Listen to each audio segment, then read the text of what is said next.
కొల్లాపూర్ నారగనూర్ district sir. Okay, Revanth Reddy సొంత జిల్లా. Actual at the time of verification ఏమన్నారంటే విత్ ఇన్ 15 days మీకు అపాయింట్మెంట్ ఆర్డర్ అనేది ఇష్యూ చేస్తాం. అంటే ఇది నమ్మి చాలా మంది ఏం చేసిరంటే సెంట్రల్ గవర్నమెంట్ జాబ్స్, ఇతను ఎగ్జాంపుల్ ఈయన తీసుకోండి, సెంట్రల్ గవర్నమెంట్ జాబ్స్ లక్షల శాలరీ ఉన్నోళ్ళు ప్రైవేట్ జాబులు చాలా మంది ఎన్ఓసి వెళ్ళడం వల్ల ఉన్న జాబ్ రిజైన్ చేసి వచ్చేసారు. ఇంకోటి ఏంటంటే వాళ్ళు బాండ్ కూడా రాపించుకున్నారు, ఒక 5 years మీరు కార్పొరేషన్ పని చేయాలన్నట్టు. ఆ బాండ్ మీద 2 గవర్నమెంట్ ఎంప్లాయీ షూరిటీ కూడా అడిగారు. సో మేము ఇవన్నీ ప్రాసెస్ కంప్లీట్ అయినాక ఇప్పటికి 100 days అయింది.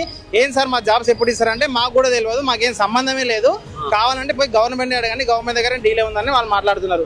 కనీసం మా సర్టిఫికేట్ ఇవ్వండి సార్, మేము ఏదైనా జాబ్ చేసుకున్నామంటే మీరు సర్టిఫికేట్ ఇక్కడ నుంచి తీసుకెళ్తే you are not eligible for the selected post అని వాళ్ళే అంటారు.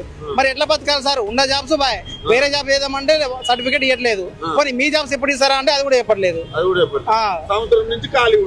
మేము ఉద్యోగం వచ్చిన నిరుద్యోగులం సార్, చెప్పాలంటే నిరుద్యోగులం. సో దీని మీద తక్షణమే గవర్నమెంట్ ఒక యాక్షన్ తీసుకొని ఫస్ట్ మీరు ఎంక్వైరీ చేయండి, ఎందుకు ప్రాసెస్ డీలే అయింది, దీనికి సంబంధించిన బాధ్యులు ఎవరు.